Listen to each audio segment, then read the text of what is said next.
Assalamualaikum warahmatullahi wabarakatuh. Alhamdulillahirrahmanirrahim. Berjumpa kembali Ananda. Pada sebelumnya Bapak menyapa dulu Ananda dari kelas 5A, 5B, 5C, dan 5D. Semoga pada hari ini Ananda semua senantiasa dalam keadaan sehat walafiat dan diberikan kemudahan dalam menjalankan ibadah puasa. Nah, Bapak mengajak Ananda semua, mari kita berdoa dulu. Semoga kita dimudahkan dalam belajar dan mendapatkan ilmu yang bermanfaat. Selanjutnya Bapak mengingatkan, silahkan mengambil buku tulis serta alat tulis kalian. Catatlah yang menurut kalian perlu dan penting untuk dicatat. Pada kesempatan kali ini kita akan belajar tentang penyajian data, ya ini macam-macamnya. Kalau kemarin kita belajar pengumpulan data, sekarang kita belajar penyajian data. Penyajian data sebenarnya di kelas 4 sudah sedikit banyak dibahas. Nah, di sini nanti Anda semua dalam penyajian data ada beberapa macam. Yang pertama daftar, yang kedua tabel, yang ketiga diagram gambar atau piktogram, yang ketiga diagram batang, dan yang terakhir adalah diagram garis. Maaf ya, diagram batang tadi maksud Bapak yang keempat. Ya, oke, yang pertama penyajian data dalam bentuk daftar. Contoh, Benny menanyai semua teman-temannya satu kelas tentang tinggi badan masing-masing. Benny menulisnya di papan tulis. Benny menuliskan tinggi badan 30 siswa kelas 5. Setelah Benny menuliskan tinggi badan semua teman-temannya, diperoleh data sebagai berikut ya. Datanya dalam satuan sentimeter. Nah, ini daftar tinggi badan siswa kelas 5. Dari data di atas diperoleh tinggi badan tertinggi adalah 165 cm. Tertinggi ya, tertinggi 165. Ini 165 cm. Mana ya? Ini 165. Dan terendah ada ini 165 di sini. Tinggi badan terendah adalah 138 cm. Nah, membaca dan menafsirkan data. Menafsirkan data dari daftar dapat dilakukan terlebih dahulu dengan mengurutkan data dalam daftar dari yang terkecil. Data di atas diurutkan dari yang paling kecil dalam sentimeter sehingga menjadi seperti ini ya. Ini 138 ada 2, 140 ada 2, 142-nya ada 2, dan seterusnya sampai terakhir tertinggi 165 cm. Untuk penyajian data dalam bentuk daftar, semoga Anda bisa memahami ya. Kita lanjutkan. Membaca dan menafsirkan data. Nah, ini tadi ya. Berdasarkan daftar data di atas diperoleh siswa yang memiliki data terendah adalah 138 cm. Siswa yang memiliki tinggi 138 cm ada 2 anak. Data tertinggi adalah 160 cm. Berarti di kelas 5 Ananda yang paling tinggi badannya adalah 165 cm. Dari sini kita bisa membaca 165 cm ada 1 anak. Siswa yang memiliki tinggi 140 cm ada 2 anak. Ini ya, 1, 2. Siswa yang memiliki tinggi 142 cm ada 2 anak ini. Siswa yang memiliki tinggi 143 cm ada 1 anak ini ya. Dan siswa yang memiliki tinggi 145 cm ada 1 anak, dan seterusnya sampai data yang terakhir. Siswa yang memiliki tinggi 165 cm ada 1 anak. Ya, ini membaca dan menafsirkan data yang berbentuk tabel. Bapak lanjutkan ya. Sekarang penyajian data dalam bentuk tabel. Maaf, Bapak ulangi dulu. Ini tadi membaca dan menafsirkan data dalam bentuk daftar ya, daftar di daftar. Nah, selanjutnya membaca data dalam bentuk tabel. Edo menuliskan golongan darah teman-temannya. Edo menanyakan satu persatu, kemudian menuliskan di sebuah kertas. Golongan darah dari teman-temannya terdiri atas A, B, AB, dan O. Apabila kita menginginkan data semua siswa tentang golongan darah, maka data tersebut dapat mewakili. Namun, kamu menginginkan beberapa siswa yang memiliki golongan darah A, B, AB, dan atau O. Oleh karena itu, daftar di atas masih sulit untuk membacanya ya. Ini masih sulit untuk didaftar. Ini daftarnya, tapi kita masih kesulitan. Contoh Siti O, Beni A, Edo B, Lani AB, dan seterusnya sampai ketemu Nia O. Ini masih sulit untuk dibaca. Maka untuk lebih mudah kita buat menjadi tabel. Nah, dengan memberikan garis, kolom, dan baris akan menjadi bentuk seperti berikut. Daftar golongan darah siswa kelas 5. Nah, ada nomor, ada nama, ada golongan darah ya. Tulis semua nama siswanya dari Siti sampai Nia, pasangkan pasangannya. Siti golongan darahnya O, Beni golongan darahnya A, Edo golongan darahnya B. Nah, dengan menggunakan daftar tabel seperti ini. Tabel di samping keuntungannya adalah sangat memudahkan untuk melihat banyak siswa kelas 5, yaitu ditunjukkan pada kolom nomor terakhir ini. Berarti kelas 5 ada 30 anak, 30 siswa. Kelemahannya adalah apabila ingin mengetahui banyak siswa dengan golongan darah tertentu, masih harus menghitung satu persatu. Misalkan, coba golongan darah A berapa? Nah, kita ngitung dulu. Golongan darah A ada Beni, ada Arin, ada Pandu, ada Zaki, ada Aksin, ada Mahmud, ada Ahmad, ada Umar, ada Panji. Nah, kita ngitung dulu ternyata tabel ini juga bisa kita rubah menjadi bentuk yang lebih mudah seperti ini. Nah, yang golongan darah A, tulis saja Beni, Arin, Pandu, Zaki, Putri, Asin, Mahmud, Ahmad, Sila, Umar, Wali, dan Panji. Yang golongan darah B, Pak, nah, kita hitung B-nya, kita cari B-nya. B-nya ada Edo, ada Indah, ada Ahada, nah, ini yang B ya, ada Salma, terus ada Aroh dan ada Muna. Nah, kita tulis yang golongan darah B-nya di sini. Nah, golongan darah AB ada Lani, ada Udin, dan ada Uli. Golongan darah O ada Siti, ada Ayu, Rima, Delia, Ali, Rara, Rani, dan Nia.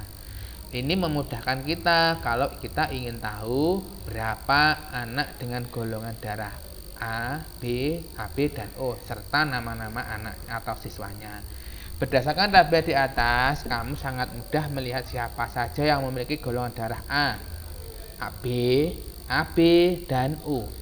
Banyak golongan darah juga terlihat, yaitu AB, A, B, dan O. Maaf ya, Bapak bacanya harusnya gini, A, B, AB, dan O. Pada kolom nomor akan menunjukkan banyak golongan darah, yaitu ada 4 golongan darah. Nah, golongan darah A ada 12 anak. Dari mana, Pak? Dihitung 1, 2, 3, 4, 5, 6, 7, 8, 9, 10, 11, 12. Golongan darah B ada 7 anak. 1, 2, 3, 4, 5, 6, 7. Golongan darah AB ada 3 anak. 1, 2, 3. Golongan darah O ada 8 anak. Dihitung sini 1, 2, 3, 4, 5, 6, 7, 8. Nah, untuk tabel ada yang dibingungkan? Nah, semoga bisa dipahami ya. Kalau bingung atau keterangan Bapak ada yang keliru, tulis saja di kolom komentar atau japri ke saya ya. Nah, ini dari daftar ini kan didaftar, ternyata masih bisa dibuat tabel lagi. Dengan ini daftar golongan darah siswa. Kalau ini tidak mendetail, hanya jumlah ya. Berarti ini harusnya daftar jumlah golongan darah siswa. Ya, ini golongan darahnya ada A 12 anak, B 7 anak, AB 3 anak, O 8 anak. Jumlahnya ada di jumlah di sini. 12 tambah 7 tambah 3 tambah 8 ketemu 30. Kita lanjut ya. Nah, hasil ulangan matematika, penyajian data pada pelajaran matematika kelas 5 dibuat sebagai data sebagai berikut ini. Pertanyaannya, buatlah tabel frekuensi dari data tersebut. B. Tentukan nilai tertinggi dan terendah. C. Berapa anak yang mendapat nilai di atas 75? Nah, penyelesaiannya langkah pertama kita urutkan dulu daftar dan nilai dari yang paling kecil sampai nilai yang paling besar. Nah, dari paling kecil kita cari mana yang paling kecil. Wah, ini Pak 65 ya, tulis 65 ada berapa, ditulis, pindahkan ke sini ya. Terus di atas 65 ada 70 Pak. Nah, tulis 70 ada berapa dan seterusnya sampai ketemu yang tertinggi yakni 95. Dari data tersebut kita dapat mendaftar menjadi kelompok, mengelompokkan seperti bawah ini. Nilai 65 ada 2 anak. Nah, 1 2. Nilai 70 ada 5 anak. 1 2 3 4 5. Nah, 5 ya kita dari sini. 75 ada 9 anak. 1 2 3 4 5 6 7 8 9 ya, 9. 80 ada 3 anak. 1 2 3. 85-nya ada 4 anak. 1 2 3 4. 90-nya ada 3 anak. 1 2 3. 95-nya ada 4 anak. 1 2 3 dan 4. Ini kita kelompok-kelompokkan supaya memudahkan kita untuk membuat tabel frekuensi. Kita lanjut. Ini tadi ya yang saya kelompokkan tadi. Kita buat tabel seperti ini. Nomor 1 2 3 4 5 6 7. Nilai tulis di sini. Nah, terus banyak siswa atau frekuensi. Ingat Anda semua, ini nanti kalau ditotal dijumlahkan semua ketemu jumlah anak kelas 5. Kalau ada yang kurang berarti ada yang belum dihitung atau lupa dikelompokkan. Kalau ada lebih berarti ada yang dihitung double ya. Nah, soal A sudah. Sekarang soal yang B. Soal yang B dari sini nilai tertinggi adalah 95. Nilai terendah adalah 65. Yang C, anak yang mendapat nilai di atas 75 adalah, ingat di atas 75 berarti 75-nya enggak dihitung. Di atas 75 berarti ya dapat nilai 80, 85, 90 dan 95. Yakni 3 tambah 4 tambah 3 tambah 4 ketemu 14 anak. Ini tadi contoh soal tabel ya, penyajian data berbentuk tabel. Semoga bisa dipahami ya Anda semua. Kita coba lanjutkan. Menyajikan data dalam bentuk piktogram atau gambar. Nah, contoh di dekat SD Nusantara 1 terdapat peternakan ayam yang besar. Berikut data ayam yang dijual dalam 1 minggu. Ingat dalam 1 minggu itu ada hari Senin, Selasa, Rabu, Kamis, Jumat, Sabtu dan Minggu. Senin 150 ekor, Selasa 300 ekor, Rabu 350 ekor, Kamis 260 ekor, Jumat 200, Sabtu 100 dan Minggu 410 ekor. Nah, ini tabel daftar piktogramnya atau diagram gambarnya. Nah, diagram gambar harus diberi keterangan. Contoh, satu gambar ayam besar mewakili 100 ekor. Nah, ingat ayamnya menoleh ke kiri. Nah, kalau kanan ya, kanan.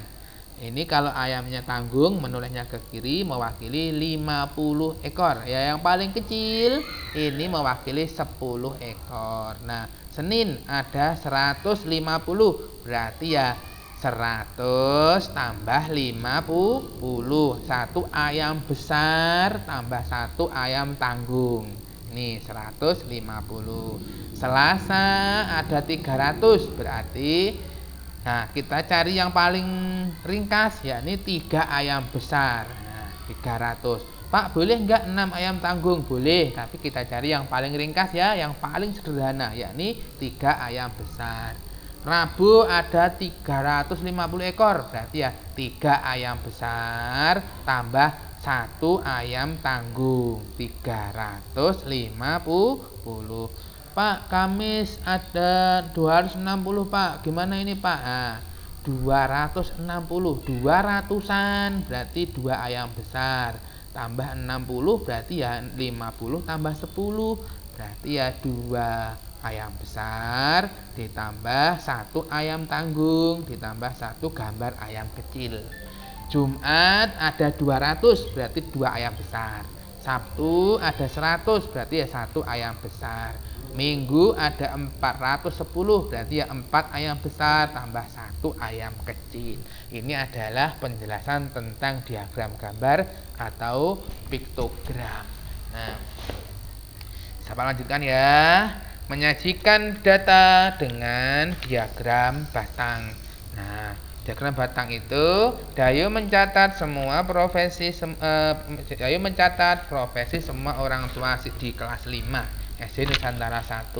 Setelah menanya satu persatu, dipilih data profesi atau pekerjaan ya orang tua siswa kelas 5 SD Nusantara 01 adalah sebagai berikut. Kita daftar ya. Pegawai negeri sipil atau PNS ada 8 orang, TNI 5 orang, petani 12 orang, guru 3 orang, wira swasta sebanyak 2 orang. Nah, diagram batang dari data tersebut adalah sebagai berikut ini. Nah, kita buat garis mendatar, horizontal, dan garis tegak atau vertikal. Nah, di sini ditulis profesinya ada PNS, TNI, petani, guru, dan wira swasta. Tulis seperti ini. Kita buat tabel garis tegak. Nah, ini garis tegak ini mewakili banyak orang tua siswa. Ingat Anda semua, ini ditulis dari kecil ke besar. Jadi dari bawah ini 1, 2, 3, 4, 5, 6, 7, 8, 9, 10, 11, 12. Caranya membuat bagaimana? Contoh TNI sebanyak 5 orang. Lah, buatlah batang atau gambar gedung yang mudah ya dari PNS setinggi 8 orang, setinggi sampai angka 8. Nah, sini. TNI ada 5 orang. Nah, TNI buat gedung atau batang kotak tinggi tinggi 5 orang. Nah, lurus 5. Petani ada 12 orang. Nah, naik sini sampai 12. Guru ada 3 orang. Nah, sampai sini ya. Wira swasta ada 2 orang. Di bawah ditulis ini garis mendatar mewakili profesi orang tua siswa. Garis tegak ini menandakan banyak orang atau orang tua siswa. Anda semua tingginya garis tegak ini harus dihitung berapa data yang paling banyak. Kalau ini 12, jadi ini minimal harus 12. Jangan dibuat 10, nanti ada yang kurang ya. Ada yang kurang. Untuk diagram batang ada yang dibingungkan? Enggak ada kan? Lanjut ya. Nah, nanti kalau bingung japri saja atau tulis di kolom komentar. Sekarang menyajikan data dalam bentuk diagram garis. Catatan berat badan Lani selama 5 tahun terakhir. Umur 7 tahun berat badannya 25 kg. Umur 8 tahun berat badannya 28 kg. Umur 9 tahun berat badannya 32 kg. Umur 10 tahun berat badannya 33 kg. Dan umur 11 tahun berat badannya 35 kg. Nah, Anda semua, dari tabel ini kita bisa membuat pasangan berurutan. Contoh 7 pasangannya 25, berarti ya kurung buka 7,25 kurung tutup. 8 pasangannya 28, berarti ya kurung buka 8,28 kurung tutup.